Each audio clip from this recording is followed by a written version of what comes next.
আজকে আপনাদেরকে কোরবানির ইতিহাস শোনাবো। কিসের ইতিহাস? কোরবানি মানে উৎসর্গ করা। কোরবানি মানে কি করা? উৎসর্গ করা। আল্লাহ তাআলার জন্য কিছু দিয়ে দেওয়া, উৎসর্গ করে দেওয়া। আজ আমরা একটা সময়কে উৎসর্গ করতে পারতেছি না। সময়কে তো উৎসর্গ করা লাগে, সময়কে বিলীন করে দিতে হয়। হযরত আদম আলাইহিস সালাতু ওয়াস সালামের দুই পুত্র হাবিল আর কাবিল, তারাও উৎসর্গ করেছিল। হাবিল আর কাবিল, কি নাম? হাবিল আর কাবিল। কালামে পাকের ভিতরে আল্লাহ তাআলা এই ইতিহাস বর্ণনা করছেন। রাসূল পাক সাল্লাল্লাহু আলাইহি ওয়াসাল্লামকে আল্লাহ তাআলা বলেছেন, আপনি আপনার উম্মতদের কাছে আদম আলাইহিস সালাতু ওয়াস সালামের দুই পুত্রের যে বিবরণ, এটা আপনি তাদেরকে শোনায় দেন। জোরে বলেন সুবহানাল্লাহ। ওয়াতলু আলাইহিম নাবা আবনাই আদম বিল হক إذ قربا قربانا فتقبل من أحدهما ولم يتقبل من الآخر قال لأقتلنك قال إنما يتقبل الله من المتقين। আল্লাহ পাক রব্বুল আলামিন বিশ্বনবী সাল্লাল্লাহু আলাইহি ওয়াসাল্লামকে বললেন, আপনি তাদের কাছে মানে আপনার উম্মতদের কাছে ওয়াতলু আলাইহিম নাবা আবনাই আদম বিল হক, আদম আলাইহিস সালাতু ওয়াস সালামের দুই পুত্রের বিবরণ, দুই পুত্রের আলোচনা আপনি আপনার উম্মতদের কাছে আপনি তেলাওয়াত করে শোনায় দেন। ইয ক্বাররাবা কুরবানান, তারা দুইজনে উৎসর্গ করলো। কয়জন? সবাই বলেন। একজনের নাম হলো হাবিল আর একজনের নাম কাবিল। সবাই বলেন। একজনের নাম হাবিল আর একজনের নাম কাবিল। এই দুইজনেই উৎসর্গ করছে, কুরবানি করছে। ইয ক্বাররাবা কুরবানান ফাতুকবিলা মিন আহাদিহিমা ওয়া লাম ইউতাকাব্বাল মিনাল আখার, এই দুইজনের একজনের পক্ষ থেকে যে কোরবানি করা হয়েছে আল্লাহ তাআলা সেটাকে কবুল করেছেন, আর একজনেরটা কবুল করা হয়নি। হাবিল সে পশুপালন করত আর কাবিল ক্ষেত খামার করত। হাবিল তার পশুর থেকে একটা পশুকে সে উৎসর্গ করছে, আর কাবিল তার যে শস্য সেই শস্য উৎসর্গ করছে। ওই জামানায় ওই সময়ে তখনের নিয়ম ছিল, যারটা কবুল হবে আসমান থেকে আগুন এসে ওটাকে ভস্ম করে দেবে, পোড়ায় জ্বালায় শেষ করে দেবে। আর যেটা কবুল হবে না ওটা জায়গায় থেকে যাবে, ওটা কিচ্ছু হবে না। তাহলে বোঝা যাবে এটা কবুল হয়। খাওয়ার কোনো সিস্টেম ছিল না। আর আল্লাহ তাআলা আমাদেরকে, আমরা কোরবানি করব, আল্লাহ তাআলা সেটা আমাদেরকে আবার খাওয়ার অনুমতি দিয়ে দিয়েছেন। জোরে বলেন কি কায়দা, কি সুন্দর নিয়ম আল্লাহ তাআলা করে দিলেন। হাবিলেরটা কবুল হলো, কাবিলেরটা কি হলো না? কবুল হলো না। আল্লাহ তাআলা জানায় দিয়েছেন, ক্বালা লাআকতুলান্নাক। এখন হাবিল আর কাবিল, কাবিলেরটা যেহেতু কবুল হয়নি, কাবিল রাগান্বিত হয়ে এই হাবিলের উপরে সে তাকে ধমকি দিচ্ছে, আমি অবশ্যই অবশ্যই তোমাকে হত্যা করে দেব। বলেন না নাউজুবিল্লাহ। লাআকতুলান্নাক, আমি অবশ্যই অবশ্যই তোমাকে হত্যা করব। তখন হাবিল জানাই দিল, কাবিল এইভাবে ধমকি দিয়েছে, আমি তোমাকে হত্যা করে দিব। ক্বালা ইন্নামা ইয়াতাকাব্বালুল্লাহু মিনাল মুত্তাকিন। হাবিল জানাই দিল, আল্লাহ পাক রব্বুল আলামিন তাদেরটাই গ্রহণ করেন, তাদেরটাই চয়েস করেন যারা মুত্তাকি, যারা পরহেজগার, যারা খোদাভীরু, যারা আল্লাহওয়ালা, তাদেরটাই আল্লাহ তাআলা কবুল করে। আল্লাহওয়ালা হওয়ার দরকার আছে না নেই? সবাই একটু বলেন। আল্লাহওয়ালা হলে লস না লাভ? অনেক মুসলমান আল্লাহওয়ালা হতে চায় না, অনেক মুসলমান খোদাভীরু হতে চায় না। মনে করে যে খোদা বিরু হলে তো আমি দুনিয়াতে যেভাবে যা করতেছি মনে করা যাবে না। আসলে তা নয়, আসলে তা নয়। আমাদের চিন্তা ভাবনার ভুল, আমাদের সিস্টেমের ভুল। আপনি খোদা বিরু হলে, আপনি আল্লাহওয়ালা হলে সব কাজ আপনি করতে পারবেন সুন্দরভাবেই। আল্লাহ তাআলা আপনার কাজ আল্লাহ তাআলা করে দিবেন। যারা বলেন সুবহানাল্লাহ। একটা ছোট্ট ঘটনা মনে পড়ছে। আমাদের এই সময়েরই মানুষ, কোন সময়ের? আমাদের এই সময়ের মানুষ শায়েখ মুস্তাকুর নবী, ওনার নাম শুনছেন? নেটে সার্চ দিয়ে দেখবেন শায়েখ মুস্তাকুর। ফাঁকে এই কথাটা একটু বলে যায়। উনি একবার আপনার প্লেনের টিকিট কাটা, প্লেনে উঠে আসবেন। এখন ইতিমধ্যে নামাজের টাইম হয়ে গেছে। জামাত যদি প্লেনে যেতে যায় জামাত ছুটে যাবে। কি ছুটে যাবে? সবাই বলেন জামাত ছুটে যাবে। উনি তখন চিন্তা করলেন প্লেন ছুটে যাবে, জামাত ছুটে যাবে। সুবহানাল্লাহ বলেন না। আজ আমরা হিম্মত করতে পারতেছি না। হিম্মত করে আমরা আপনাদেরকে হিম্মতের জায়গা দেখাচ্ছি। আগেকার জামানার কথা বলতেছেন, এই বর্তমান রানিং সময়ের কথা বলতেছি। প্লেনের কথা বলতেছি। প্লেন কি যাইতাই বাহন নাকি অনেক উঁচু বাহন? উঁচু স্তরের বাহন না, উঁচু স্তরের যানবাহন। ওটা ফিরে আসে না, ওটা কারোর কথাই চলে না, টাইম মতন চলে। কি বলেন, ঠিক না বেঠিক? উনি জামাতে চলে গেছেন, কিন্তু আল্লাহ পাক রব্বুল আলামিনের এত চমৎকার সিস্টেম প্লেনের ভিতরে, তখন একটু তার মানে আপনার যান্ত্রিক অসুবিধা দেখা দিছে। কি অসুবিধা দেখা দিচ্ছে? যান্ত্রিক অসুবিধা দেখা দিচ্ছে। প্লেন এখন যাচ্ছে না, নয়টায় যাওয়ার কথা, যাচ্ছে না। সুবহানাল্লাহ বলেন না। উনি জামাতের সাথে নামাজ পড়ে দিব্যি চলে আসছেন। এরপরে যখন প্লেন উঠছেন, এবার প্লেন ঠিকঠাক মতন চলা শুরু হয়ে গেছে। বলেন না সুবহানাল্লাহ। ভাই হিম্মত করেন, আমি আল্লাহওয়ালা হব। কি হব বলেন?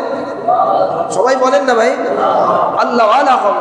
আরে আল্লাহওয়ালা হবেন না তা হবেন কি? অন্য কিছু লাভ নেই, না দুনিয়াতে লাভ, না কবরে লাভ, না হাসরে লাভ, কোনো জায়গায় লাভ নেই। আপনি আল্লাহওয়ালা হন, লাভ আগে আপনি দুনিয়াতে পাবেন। কবরেরটা পরে, হাসরেরটা পরে, পাবেন আগে দুনিয়ায়। সুবহানাল্লাহ বলেন। হাবিল বলল, আল্লাহ তাআলা যারা মুত্তাকি হন তাদেরটাকে কবুল করেন। এইভাবে কোরবানির যে ইতিহাস, এটা অনেক আগের থেকে কি হয়েছে, শুরু হয়েছে। কুরবানি মানে উৎসর্গ করা। আল্লাহ পাক রব্বুল আলামিন হযরত ইব্রাহিম আলা নবিয়িনা আলাইহিস সালাতু ওয়াস সালাম, জলিলুল কদর পয়গম্বর, আল্লাহ পাক রব্বুল আলামিনের খলিল হযরত ইব্রাহিম আলাইহিস সালাতু ওয়াস সালাম, তিনি কিভাবে আল্লাহর জন্য প্রতিটি কাজ কিভাবে করেছেন, আল্লাহ তাআলা কালামে পাকের ভিতরে, হাদিস শরীফের ভিতরে এর সুন্দর নমুনা আল্লাহ তাআলা রেখে দিয়েছেন। যে তোমরা যারা আমার পথে আসতে চাও, তোমরা যারা আমাকে পেতে চাও, তোমরা যারা আখিরাত পেতে চাও, সত্যিকারের যারা জান্নাত পেতে চাও, তা তোমরা আমার খলিলকে দেখো, তোমরা আমার হাবিব রাসূল পাক সাল্লাল্লাহু আলাইহি ওয়াসাল্লামকে দেখো। জোরে বলেন সুবহানাল্লাহ। সাহাবা ইকরামদেরকে তোমরা দেখো, তাদেরকে তোমরা ফলো করো, তাহলে তোমরা সহজেই জান্নাত পেয়ে যাবে। জোরে বলেন সুবহানাল্লাহ। ইব্রাহিম আলাইহিস সালাতু ওয়াস সালাম বললেন, وقال إني ذاهب إلى ربي سيهدين رب هب لي من الصالحين فبشرناه بغلام حليم। ইব্রাহিম আলাইহিস সালাতু ওয়াস সালাম যখন দেশবাসীর কাছ থেকে একেবারেই নিরাশ হয়ে গেলেন, দেশবাসী ওনার কথা শুনে না, সবাই শিরকের ভিতরে নিমজ্জিত, এমনকি ওনার আপন পিতা পর্যন্ত শিরকের ভিতরে নিমজ্জিত, সমস্ত দেশবাসী শিরকের ভিতরে নিমজ্জিত। হযরত ইব্রাহিম আলাইহিস সালাতু ওয়াস সালাম নিজের মাতৃভূমি ত্যাগ করে দিয়ে সিরিয়ায় চলে আসলেন। বিভিন্ন জায়গা ছাড়তে ছাড়তে সিরিয়ায় আসলেন। তখনও পর্যন্ত আল্লাহ পাক রব্বুল আলামিন তাকে কোনো সন্তান দেন না। ইব্রাহিম আলাইহিস সালাতু ওয়াস সালাম বললেন, আমি আমার রবের দিকে চললাম। জোরে বলেন সুবহানাল্লাহ। কার দিকে চলতে হবে? রবের দিকে চলতে হবে। আপনার প্রত্যেকটি কদম হবে রবের দিকে, আপনার প্রত্যেকটি চাহনি হবে রবের দিকে, আপনার প্রত্যেকটি বলা হবে রবের দিকে। ব্যবসা করবেন, এটা আপনি রবের জন্য। আপনি ঘর বানাবেন, এটা রবের জন্য। আপনি চাকরি করবেন, এটা রবের জন্য। আপনার ক্ষেত খামার হবে, এটা রবের জন্য। আপনার দুনিয়ার সমস্ত কার্যক্রম হবে কার জন্য? রবের জন্য, একমাত্র আল্লাহর জন্য। তাহলে প্রত্যেকটি কাজের জন্য আপনি পুরস্কার লাভ করবেন। আপনি হাসি দিলেও আপনি পুরস্কার লাভ করবেন, আপনি চোখ বন্ধ করলেও আপনি পুরস্কার লাভ করবেন, আপনি ঘুম পড়লেও পুরস্কার লাভ করবেন, আপনি চুল কাটালেও পুরস্কার লাভ করবেন, আপনি কোরবানি দিলেও পুরস্কার লাভ করবেন, কোরবানি না দিলেও আপনি পুরস্কার লাভ করবেন। কোরবানি না দিলে পুরস্কার লাভ মানে তারপরে কোরবানি ওয়াজিব না, তাই সে দিতে পারতেছে না, কিন্তু দিলের ভিতরে ছটফটানি আছে। দিলের ভিতরে কি আছে? সবাই বলেন। দিলের ভিতরে ছটফট করতেছে, আমার ওই ভাইটা কোরবানি দিচ্ছে, আমি দিতে পারতেছি না, আমি দিতে পারতেছি না। তার ভিতরে অঞ্জলা শুরু হয়ে গেছে, অস্থিরতা শুরু হয়ে গেছে, আমি দিতে পারতেছি না, আমার ভাইটা দিচ্ছে। তার এই ছটফটানি আল্লাহ তাআলা দেখবেন। জোরে বলেন সুবহানাল্লাহ। আমার এক ভাই হজে যাচ্ছেন, আমাদের এই ভাইজান সাইদ ভাই, উনি হজে যাচ্ছেন। উনি যাচ্ছেন, আমরা ওনাদের দেখে আমাদের খুব ভালো লাগতেছে, কিন্তু দিলের ভিতরে ছটফট করতেছি, আমার ভাই যাচ্ছে, আমি যেতে পারতেছি না, ছটফট করতেছি। কি বলেন, ঠিক না? এই যে ছটফটানি আমাদের ভিতরে, এই ছটফটানির কারণে, এই যে অস্থিরতা, এই অস্থিরতার কারণে আল্লাহ তাআলা পুরস্কার দিবেন। আল্লাহ তাআলা দেখতে চান যে তার হৃদয়ের ভিতরে আমার জন্য তার হৃদয়টা কেমন, আমার জন্য তার হৃদয়টা কেমন, ব্যাকুল কিনা, অস্থির কিনা, এটা আল্লাহ তাআলা দেখতে চান। এটা আল্লাহ তাআলা দেখতে চান। এই অস্থিরতা কিন্তু আমাদের ভিতরে খুব কম মানুষের ভিতরে দেখা যায়। শুধু নামাজ পড়লেই হবে না ভাই, শুধু মাথায় টুপি নিলেই হবে না, শুধু দাড়ি নিলেই হবে না, কোরআন শরীফ শুধু পড়লেই হবে না। দিলের ভিতরে সেই আসল জিনিস নিয়ে আসতে হবে যে আমার দিলের ভিতরে আসলে কি আছে। কি বলেন ভাই? দিলের ভিতরে আসলে কি আছে, এটা আল্লাহ তাআলা দিল চিনে বের করবেন, দিলটাকে বের করে দেখায় দিবেন। যেমন আমাদের যখন শরীর চেক আপ করানো হয়, রক্তের ভিতরে কি আছে, কি কি অসুবিধা আছে, চেক করলে সব ফুটে ওঠে, চেক আপ করলে সব বেরিয়ে হয়ে আসে। ঠিক তেমনি ভাবে আল্লাহ তাআলা দিলের ভিতরে কি আছে এটা চেক আপ করে বের করে দেখাবেন যে দেখো তোমার দিলের ভিতরে এই ছিল, তোমার দিলের ভিতরে দুনিয়া ছিল, তোমার দিলের ভিতরে আমি ছিলাম না, অন্য কিছু ছিল, টাকা পয়সা ছিল, তোমার খায়সাত ছিল, তারপরে মালের প্রতি লোভ ছিল, ক্ষমতার প্রতি লোভ ছিল, এইসব দিয়ে তোমার দিলটা ভরা ছিল। কিন্তু মানুষ বুঝতো না, মানুষ ভাবতো যে তুমি ঠিকঠাক আছো, কিন্তু আসলে তুমি ঠিকঠাক নেই।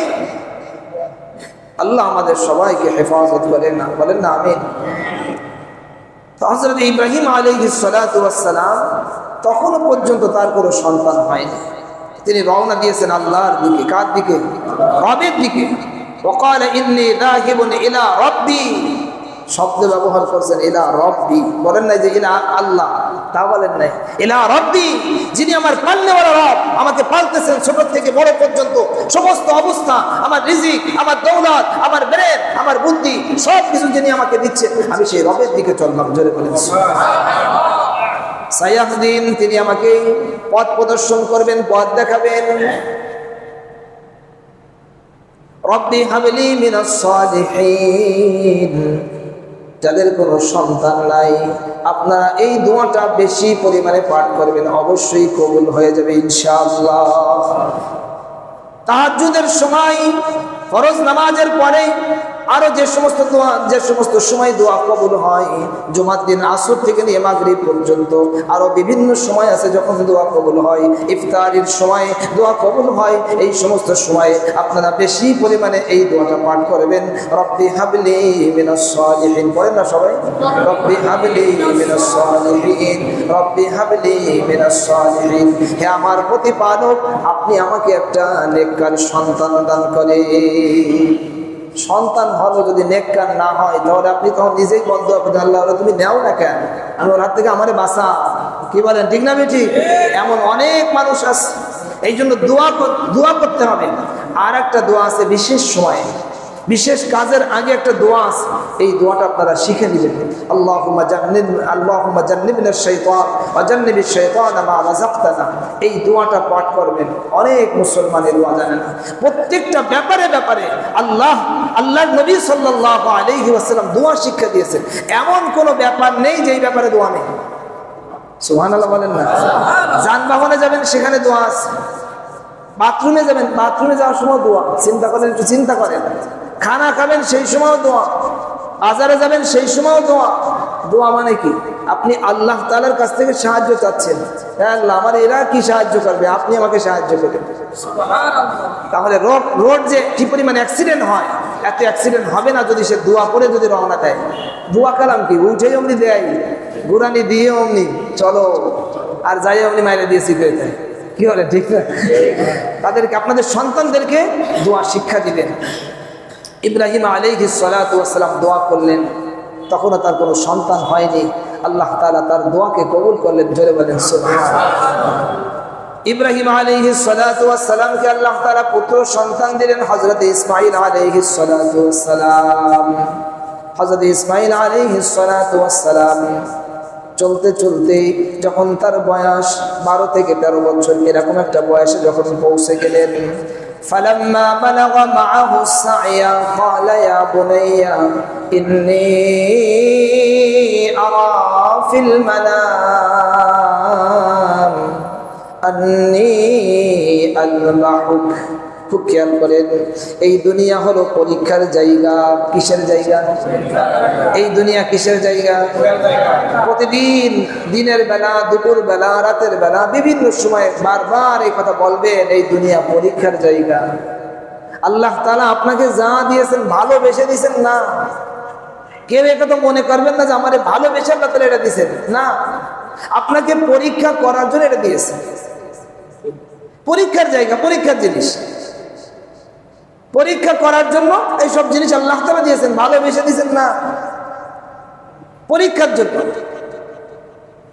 ইব্রাহিম আলাইহিস সালাতু ওয়াস সালামের উপর একটা কঠিন পরীক্ষা আসছে।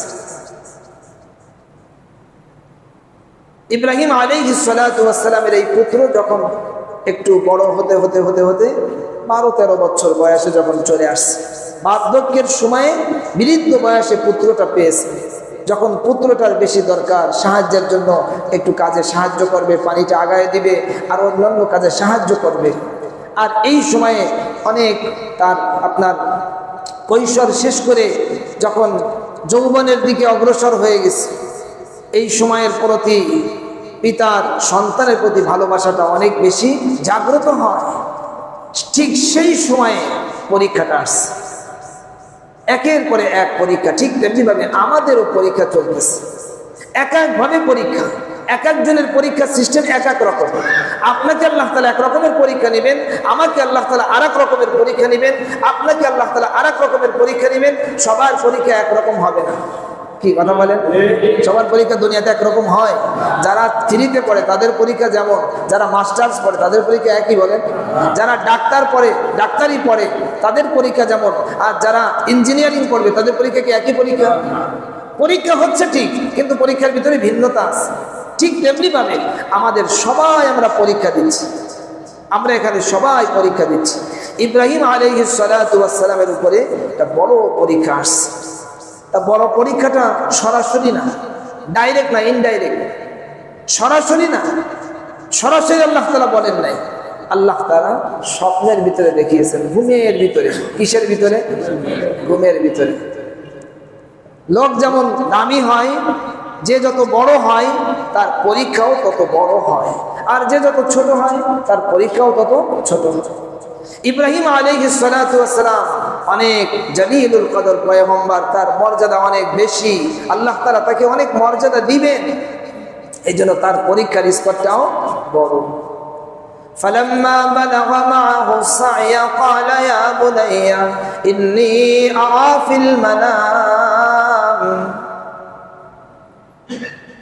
ইসমাঈল আলাইহিস সালাতু ওয়াস সালাম যখন পিতার সঙ্গে দৌড়াদৌড়ির বয়সে উপনীত হয়ে গেলেন, দৌড়াদৌড়ির বয়সে যখন পৌঁছে গেলেন, তখন আল্লাহ পাক রব্বুল আলামিন ইব্রাহিম আলাইহিস সালাতু ওয়াস সালামকে স্বপ্নের ভিতরে দেখালেন। কি দেখালেন? قال يا بني إني أرى في المنام। ইব্রাহিম আলাইহিস সালাতু ওয়াস সালাম পুত্রকে বলতেছেন, হে আমার কলিজার টুকরা সন্তান, আমি স্বপ্নের ভিতরে দেখেছি, আন্নী আযবাহুক, নিশ্চয়ই আমি তোমাকে জবাই করতেছি, এটা আমি স্বপ্নের ভিতরে দেখেছি। ফানজুর মাযা তারা, এখন তোমার এই ব্যাপারে তোমার অভিমত কি, তুমি সেটা বলো। ফানজুর মাযা তারা, তুমি কি বলতে চাও, তুমি তোমার মনের কথাটা কি, তুমি সেটা বলো। আমি তো দেখেছি যে আমি তোমাকে জবাই করতেছি। ইসমাঈল আলাইহিস সালাতু ওয়াস সালাম উত্তর দিলেন, قال يا أبت افعل ما تؤمر। ওগো আমার পিতা, আপনাকে যা নির্দেশ করা হয়েছে আপনি করে ফেলুন, যা নির্দেশ করা হয়েছে আপনি করে ফেলুন। قال يا أبت افعل ما تؤمر ستجدني إن شاء الله من الصابرين। ইসমাঈল আলাইহিস সালাতু ওয়াস সালাম তিনি জানিয়ে দিলেন, পিতা আপনি যখন এই কাজটা করবেন আপনি আমাকে পাবেন, ধৈর্যশীলদের অন্তর্ভুক্ত আপনি আমাকে পাবেন, যদি আল্লাহ তাআলা চান। যদি আল্লাহ তাআলা চান তাহলে আপনি আমাকে ধৈর্যশীলদের অন্তর্ভুক্ত পাবেন। কেননা পিতা যদি জবাই করতে চায় আর পুত্র যদি সেইভাবে তৈরি না হয়, করা সম্ভব? সে তো দৌড়ায় পালাবে। তাকে জোর করে ধরে ঠাইসে দিতে গেলে, আমরা যখন গরুকে দিতে যাই কি অসুবিধা, কতভাবে বেঁধে তারপরে দেওয়া লাগে, কুরবানি করা লাগে, জবাই দেওয়া লাগে। ইসমাঈল আলাইহিস সালাতু ওয়াস সালামের কাছ থেকে যখন এত চমৎকার উত্তর পেয়ে গেলেন, এখন ইব্রাহিম আলাইহিস সালাতু ওয়াস সালামের জন্য কাজটা করা বড় সহজ হয়ে গেল। পিতা আর পুত্র দুইজনে রাজি হয়ে গেছে। সুবহানাল্লাহ, বলেন না সুবহানাল্লাহ। আজকে আমরা অনেক পরিবারের ভিতরে দেখা যায় যে আমাদের সন্তানরা তারা একটু নামাজি হতে চায়, একটু দাড়ি রাখতে চায়। অনেক সময় মা বাবা বলে, তুই কি হুজুর হয়ে গেছিস নাকি, কিরে, এমন কথাও শোনা যায়। তাহলে দেখা যাচ্ছে একজন আরেকজনকে ইসলামের পথে বাধা, একজন আরেকজনের জন্য ইসলামের জন্য বাধা। অনেক ফ্যামিলিতে এমন আছে যে পুরুষটা একটু ইসলামের মাইন্ডে আসতে চায়, কিন্তু তার স্ত্রী তাকে ওভাবে আসতে দিতে চায় না, যে তুমি এরকম হলে আমি থাকবো না। চিন্তা করে যে তাহলে তো বড় সমস্যা, এরপরে তো আগে তো পরিবার ঠেকাই, পরে ইসলাম দেখবারই পরে, আগে পরিবার ঠেকাই, কি বলেন ঠিক না? এই জন্য দুইজন যদি একই রকম হয় তাহলে ইসলামের পথে চলাটা বড় সহজ হয়। তা পিতা আর পুত্র দুইজনে রাজি হয়ে গেছে। فلما أسلما وتله للجبين, ইব্রাহিম আলাইহিস সালাতু ওয়াস সালাম ইসমাঈল আলাইহিস সালাতু ওয়াস সালামকে সঙ্গে নিয়ে মিনার ময়দানে চলে গেলেন। কোন জায়গায়? মিনা। এই জন্য হাজী সাহেবরা সবার আগে যাইতে হবে মিনা। কোন জায়গায় যাওয়া লাগে? মিনা। মিনা ইব্রাহিম আলাইহিস সালাতু ওয়াস সালামের স্মৃতি, যেখানে যেখানে ইব্রাহিম আলাইহিস সালাতু ওয়াস সালামের স্মৃতি, সব জায়গায় হাজী সাহেবদের যাওয়া লাগবে। সুবহানাল্লাহ বলে। যে আল্লাহর হয়ে যায় আল্লাহ তাআলা তার হয়ে যায়, যে আল্লাহর হয়ে যায় আল্লাহ তাআলা তার হয়ে যায়। যেন আমাদের প্রত্যেকের কাজ হলো আমি আল্লাহর হয়ে যাব। আমার সমস্ত দেহ, আমার মন, আমার অর্থবিত্ত সব চলবে আল্লাহর জন্য। কার জন্য? আল্লাহর জন্য। সব আল্লাহর জন্য। জমিন আল্লাহ, কায়নাত আল্লাহ, মাঝখান দিয়ে আমি একটু খালি আল্লাহর জন্য করতে থাকবো, পুরস্কার নেব আমি, ফাও ফাও আমি পুরস্কার নেব। সব জিনিস তার। কি কথা বলেন ভাই? সব জিনিস কার? সব আল্লাহ। আমি একটু খালি আল্লাহর চাওয়া অনুযায়ী করতে থাকবো, তা এর জন্য আমি পুরস্কার পাবো। আর আরেকজনে ডান্ডার বাড়ি খাবে। কিসের বাড়ি? ডান্ডার বাড়ি। সে আল্লাহর জিনিসকে সে নিজের মতন করে একদম টাইট করে রয়েছে। না, দেবো না যাকাত, দেবো না কুরবানি, করবো না হজ। কিরা ঠেকায়? করো না, ঠিক আছে যাও, কয়দিন থাকবা, এরপরে হঠাৎ করে আল্লাহ তাআলা ধরে বসবে। মিনার প্রত্যেকটা হাজী সাহেবকে সর্বপ্রথম যেতে হবে কোন জায়গায়? মিনায় যেতে হবে। মিনায় যে সেখানে অবস্থান, আল্লাহ, মিনার প্রান্তরে একদম মিনার পাশেই একটু উঁচু পাহাড়ের, মানে 2 তলা হবে না, 2 তলা না, 1 তলার থেকে একটু মনে হয় উঁচু, এতটুকু ওইখানে একটা সাদা আপনার পাথর দিয়ে করে রাখা আছে, যেখানে হযরত ইব্রাহিম আলাইহিস সালাতু ওয়াস সালাম ইসমাঈল আলাইহিস সালাতু ওয়াস সালামকে নিয়ে কুরবানির জন্য 2 জনে তৈরি হয়ে গেছে। যখন রওনা দিয়েছেন, মাঝখানে মিস্টার ইবলিস শয়তান, নাম কি? মিস্টার ইবলিস শয়তান, বলেন সবাই। এটা ওই সময় ছিল, এখন কি আছে না চলে গেছে? আছে সবার সাথে না, কিন্তু একজনের সাথে? সবার সাথে, সবার সাথে, আমাদের প্রত্যেকের সাথে শয়তান আছে। আল্লাহ তাআলা কালামে পাকের ভিতরে বারবার জানিয়েছেন, এই সাবধান হও, শয়তান তোমাদের দুশমন। তোমাদের বাপরে, তোমাদের পিতাকে আর মাকে ওই জান্নাত থেকে বের করে নিয়ে আসে। মিথ্যা কথা বলে, কি কথা বলে? মিথ্যা কথা। এই শয়তান কিন্তু হযরত ইব্রাহিম আলাইহিস সালাতু ওয়াস সালাম যখন ইসমাঈল আলাইহিস সালাতু ওয়াস সালামকে নিয়ে রওনা দিয়েছেন, শয়তান মাঝপথে দাঁড়িয়ে গেছে ধোঁকা দেওয়ার জন্য। ইব্রাহিম আলাইহিস সালাতু ওয়াস সালাম তখন কঙ্কর উঠিয়েছেন, 7টি কঙ্কর উঠিয়ে বিসমিল্লাহি আল্লাহু আকবার বলে শয়তানের গায়ে মেরে দিয়েছে। জোরে বলেন আল্লাহু আকবার। বিসমিল্লাহি আল্লাহু আকবার, বিসমিল্লাহি আল্লাহু আকবার, এইভাবে 7টি কঙ্কর মারছেন। কয়টা? 7টা কঙ্কর মারছেন। আবার আরেকটু সামনে গেলে আবার শয়তান এসে আবার সেখানে উদ্ভাসিত হয়ে গেছে। কই যাও, তোমার আদরের ছেলেরা তুমি এবার গলায় ছুরি চালাবা, এটা কি কোনো কথা? এটা কি বাপে কি কথা কি সাজে? মানে বিভিন্ন কথা। আরে মানে মারছে মাসির দরদ বেশি, মারছে মাসির দরদ বেশি। বুঝে গেছেন, আরে এটা মিস্টার ইবলিস শয়তান। সাথে আবার পাথর উঠিয়েছেন, বিসমিল্লাহি আল্লাহু আকবার, বিসমিল্লাহি আল্লাহু আকবার। এই 7টা মারছেন। কয়টা? 7 কত হলো? আবার আরেক জায়গায় আবার উদ্ভাসিত হয়ে গেছে যে আরে তুমি কি মানুষ না কি? তোমার আদরের সেই বুড়ো বয়সের ছেলেটা তুমি এভাবে জবাই করতে যাবা? এটা কি কোনো কথা? এটা কি হয়? মানে যেভাবে তার বলার দরকার ছিল, মানে সেভাবে সে বলতেছে। হযরত ইব্রাহিম আলাইহিস সালাতু ওয়াস সালাম আবার পাথর উঠিয়েছেন। কি উঠাইছে? পাথরের নুড়ি নিয়ে বিসমিল্লাহি আল্লাহু আকবার, বিসমিল্লাহি আল্লাহু আকবার। কয়টা মারছেন? 7টা। 3 7 সবাই বলেন 3 7 21টা। যারা হজে যাবে তারা ওই জায়গায়, ওই 3 জায়গায় শয়তানকে পাথর মারতে হবে। ওই ছোট ছোট পাথরের কণা, ছোট এরকম বড় পাথর না, ছোট ছোট পাথরের কণা। অনেকে দেখা যায়, আমরা যখন এখানে গেলাম তো অনেকে দেখা যায় রাগের হয়ে হাতে যা থাকে তাই দেই মারি। এটা ঠিক হবে, এটা ঠিক হবে না। ওখানে ইসলামের যে নিয়ম, সেই নিয়মের ভিতরে দেখতে হবে আমার রাগ ক্ষোভ ওর ভিতর দিয়েই আমাকে সারতে হবে। বিসমিল্লাহি আল্লাহু আকবার, বিসমিল্লাহি আল্লাহু আকবার, বিসমিল্লাহি আল্লাহু আকবার। এইভাবে মেরে হযরত ইব্রাহিম আলাইহিস সালাতু ওয়াস সালাম, ইসমাঈল আলাইহিস সালাতু ওয়াস সালাম যেখানে জবাই করবেন সেই জায়গায় পৌঁছে গেছেন। ফালাম্মা আসলামা ওয়া তাল্লাহু লিল জাবিন, দুইজনেই আল্লাহ তাআলার হুকুমের সামনে আত্মসমর্পণ করছেন। আমাদের প্রত্যেকের নাম কি? মুসলমান। আমাদের নাম কি? সবাই বলেন আমাদের নাম কি?